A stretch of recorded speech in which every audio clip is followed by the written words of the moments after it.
أعوذ بالله من الشيطان الرجيم بسم الله الرحمن الرحيم الحمد لله رب العالمين والصلاة والسلام على أشرف المرسلين سيدنا محمد وعلى آله وصحبه أجمعين. السلام عليكم ورحمة الله وبركاته.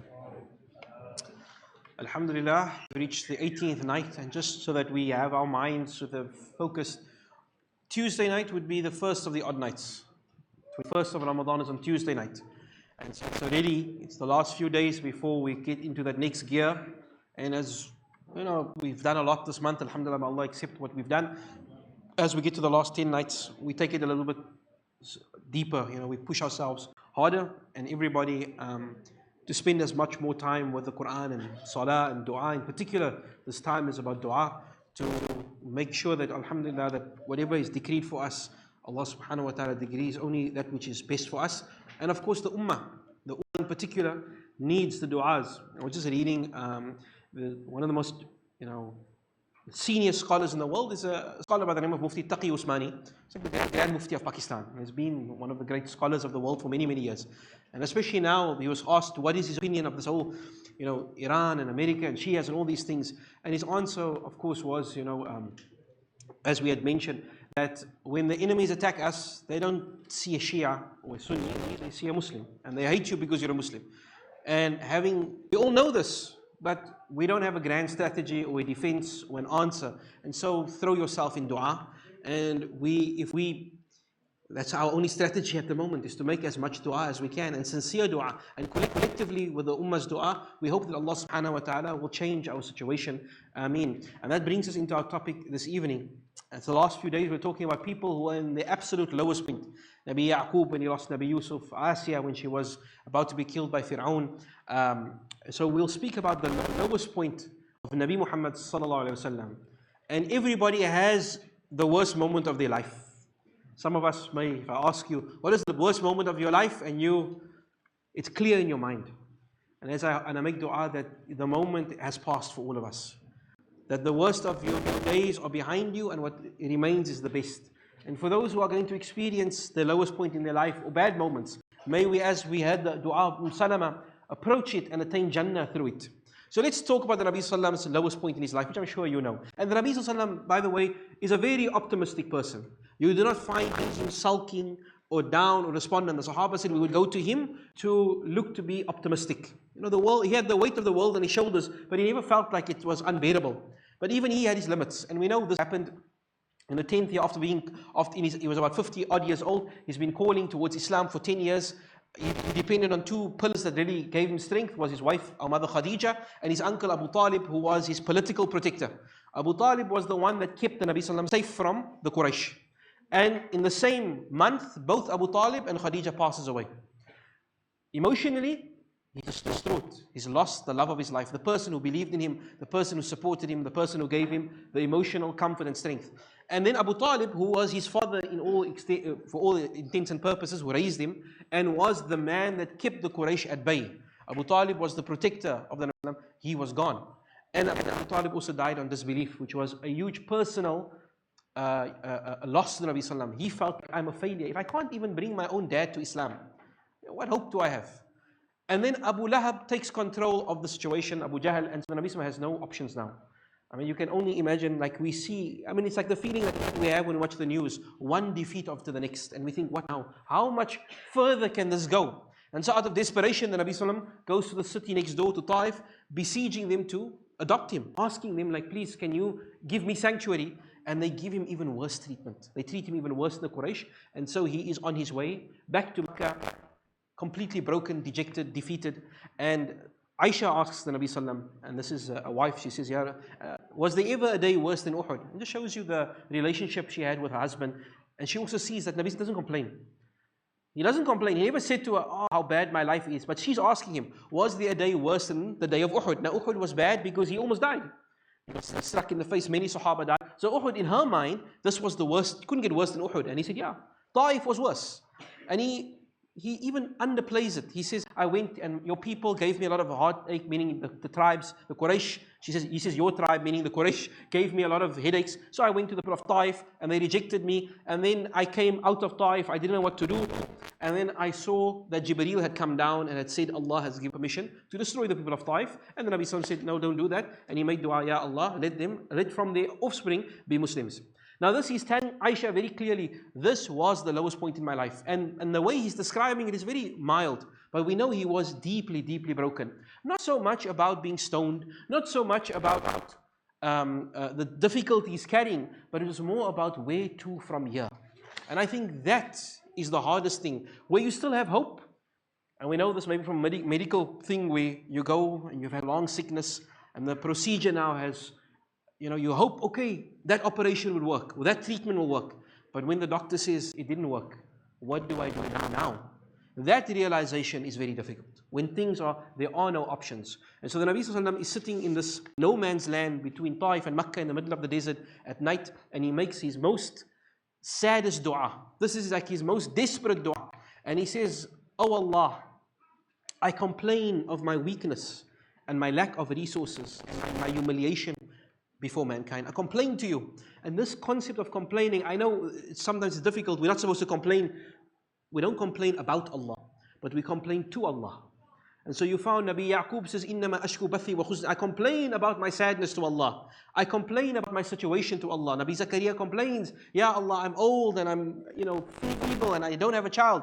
And here the Nabi says, I'm complaining to you about my situation, Ya Allah. Look at my situation. We complain to you, Ya Allah. Look at our ummah, Ya Allah. We are being invaded and bombed. We complain to you, Ya Allah. And we complain at how weak we are and how meager is our resources and how humiliated we are before mankind. Nabi is complaining. And then he says, وَأَنْتَ أَرْحَمُ الرَّاحِمِينَ. You are the most merciful of those who show mercy. Meaning you see my situation and I know you are merciful. And I know that you are kind. And you are the most merciful of those who show mercy. You are the Lord of the weak. Allah is the Lord of the weak and the oppressed and the hungry and those who are struggling. Allah is, he says, Nabi says, you are the Lord of everybody that's in difficulty. And you are my Lord. You are my Rabb. Who do I turn to other than you? You are my Rabb. To whom do I entrust? To whom do you entrust me, Allah? Ya Allah, where do I go to from here, Ya Allah? Where do you wish me to go? Should I go to some distant people like the people of Taif who almost killed me?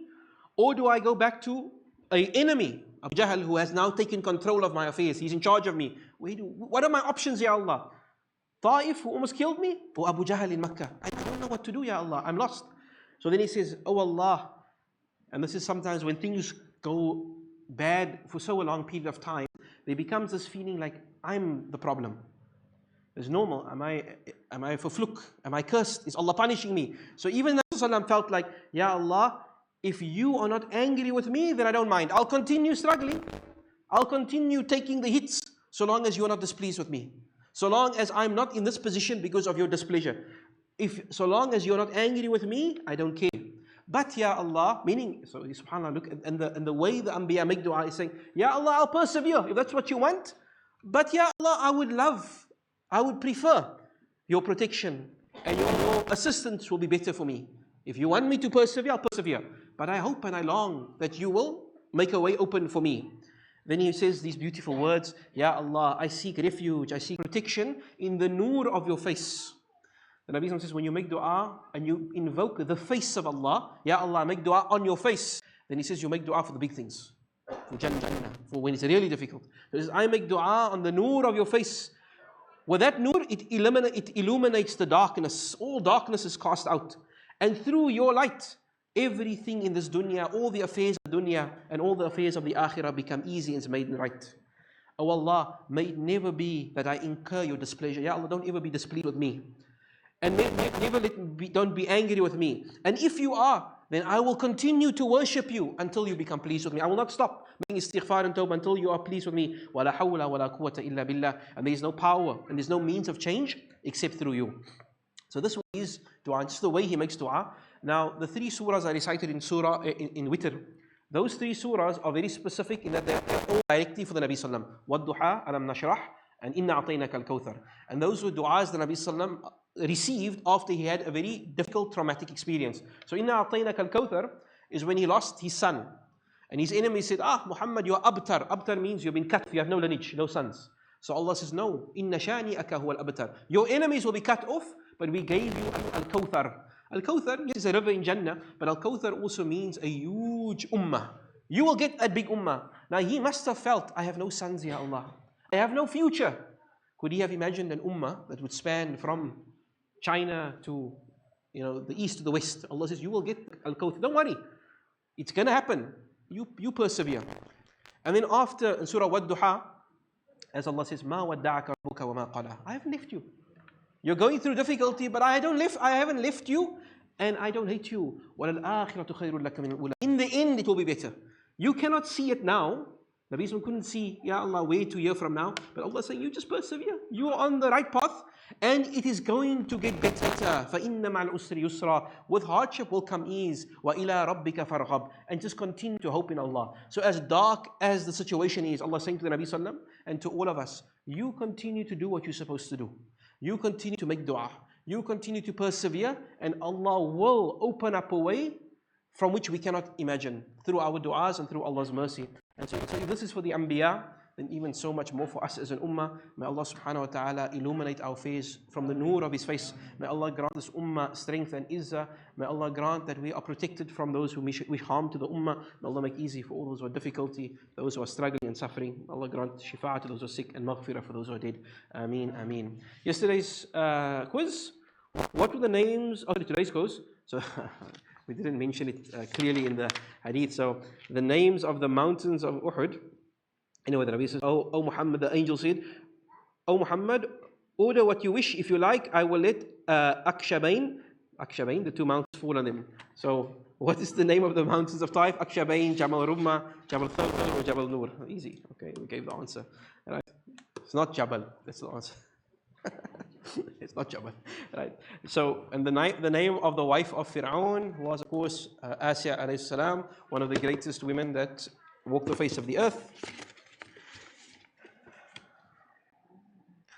Sister Salama, no, actually not.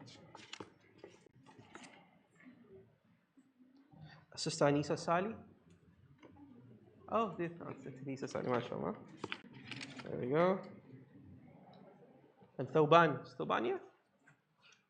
Not yet. No, that's yet. No, that's not yet. Nazmi? Is Nazmi here? Oh, he's not sure. Nazmi's there. That is Tibas. Jazakallah khair. Then just one or two announcements. First one is we say Jazakallah khair. Thank you to everybody who supported, sponsored in any way to our orphan program. We just completed our orphan program this evening. We had 90 orphans from all over, the Cape Flats. Really, it's like a highlight for them, and really they, subhanAllah, should do so much more.